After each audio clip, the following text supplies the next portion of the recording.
தமிழுக்கு பெருமை சேர்க்கும் மார்கழி மாதம். திருப்பாவையும் திருவெம்பாவை வீதி தோறும் பாடப்படும் மாதம். மார்கழி மாதத்தை சைவர்கள் தேவர் மாதம் என்று குறிப்பிடுவர். அதாவது கடவுளை வழிபடும் மாதமாகும். இறைவனை வழிபடுவதற்காக இம்மாதம் ஒதுக்கப்பட்டுள்ளதால் இம்மாதத்தில் எவ்வித மங்கள நிகழ்ச்சிகளும் நடத்தப்படுவதில்லை. திருவெம்பாவை விரத காலத்தில் சைவர்கள் வீதிதோறும் திருவெம்பாவை திருப்பள்ளி எழுச்சி பாடல்களை பாடிக்கொண்டும் ஒவ்வொரு பாடல் முடிவிலும் சங்கு ஊதிக்கொண்டும் ஆலயங்களுக்கு செல்வர். விஷ்ணு ஆலயங்களில் மார்கழி மாதம் முழுவதும் திருப்பாவை பாடுவர். சுப்ரபாதத்திற்கு பதில் திருப்பாவை. இந்த மாதத்தில் திருப்பதி திருமலையில் காலையில் சுப்ரபாதம் பாடுவதற்கு பதிலாக ஆண்டாளின் திருப்பாவை பாடுவார்கள். இந்த மாதத்தில் எல்லா பெருமாள் கோயில்களிலும் சுப்ரபாதத்திற்கு பதில் திருப்பாவை பாடுவார்கள். வருடத்தின் ஒவ்வொரு மாதத்திற்கும் ஒரு சிறப்புண்டு. ஒவ்வொரு வகையில் ஒவ்வொரு மாதமும் கொண்டாடப்படுகிறது. அவற்றில் மிக உயர்வானதாக சொல்லப்படுவது மார்கழி மாதம். இது இறை வழிபாட்டிற்கே உரிய மாதமாகும். அதனால்தான் அர்ஜுனனுக்கு செய்த கீதை உபதேசத்தில் மாதங்களில் நான் மார்கழியாக இருக்கிறேன் என கிருஷ்ண பகவான் விரும்பி சொல்லியுள்ளார். மார்கழி மாதம் குளிர்காலத்தின் துவக்கமான மாதமாக கருதப்படுகிறது.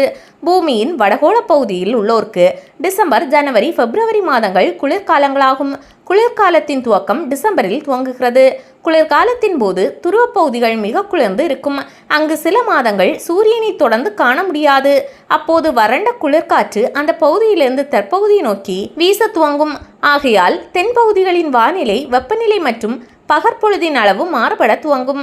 பூமத்திய ரேகையை ஒட்டிய வெப்பமண்டல பிரதேசங்களில் நிலவும் வெப்பநிலையில் அதிக மாறுதல் ஏற்படுவதில்லை என்றாலும் மழைப்பொழிவின் காரணமாக சில பகுதிகளில் ஈரமிக்கதாகவும் மற்ற பகுதிகளில் வறண்டும் காணப்படும்.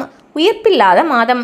பொதுவாக உயிர்ப்பில்லாத மாதம் என்பதால் தான் இந்த மாதத்தில் திருமணம் போன்ற சுப நிகழ்ச்சிகளையும் விதை விதைப்பது போன்ற பணிகளையும் தவிர்க்க வேண்டும் என சொல்லி வைத்துள்ளார்கள் நமது முன்னோர்கள். மார்கழி மாதத்தில் சூரிய பகவான் குரு பகவானின் வீட்டில் சஞ்சரிக்கும் காலம். மேலும் இந்த மாதம் மனித ஆத்மாவையும் எழுப்பக்கூடிய மாதம் என்பதால் தான் மார்கழி மாதத்தில் அதிகாலையில் திருப்பாவை, திருவெம்பாவை, திருப்பள்ளி எழுச்சி போன்ற பாடல்களை பாராயணம் செய்ய வேண்டும் என சொல்லப்படுகிறது. வேண்டியதை தரும் மாதம். இது தேவர்கள் கண்விழிக்கும் அதிகாலை பொழுதாக சொல்லப்படுகிறது. அதாவது தேவர்களுக்கு பிரம்மமூர்த்த காலம் ஆகும். அவர்கள் கண்விழிக்கும் சமயத்தில் நாம் இறை வழிபாட்டில் ஈடுபட்டு என்ன வேண்டிக் கொண்டாலும் அதை அப்படி அவர்கள் அருள்வார்கள். ஆண்டு முழுவதும் வழிபட்ட பலன் தரும் மாதம்.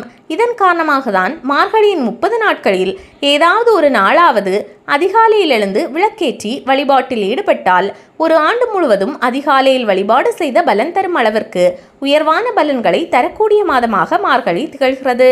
அறிவியல் ரீதியாக ஓசோன் படலம் பூமிக்கு மிக அருகில் வரும் காலம் என்பதால் இந்த மாதத்தில் அதிகாலையில் எழுந்து பெண்கள் வாசலில் கோலமிட வேண்டும் என்றும் ஆண்கள் பஜனைக்கு செல்ல வேண்டும் என்றும் சொல்லி வைத்தார்கள் நம் முன்னோர்கள். மார்கழி மாதத்தில் சூரிய உதயத்திற்கு முன்பாக எழுந்து குளித்துவிட்டு இறை நாமங்களை ஒரு முறை சொன்னால் கூட மற்ற நேரங்களில் 1 கோடி முறை நாம ஜபம் செய்ததற்கு சமமான பலன் கிடைக்கும். ஆண்டு முழுவதும் அன்னதானம் செய்த பலன். அதே போன்று இந்த மாதத்தில் கோயில்களில் நடைபெறும் தனுர் மாத பூஜையில் அவசியம் பங்கேற்க வேண்டும்.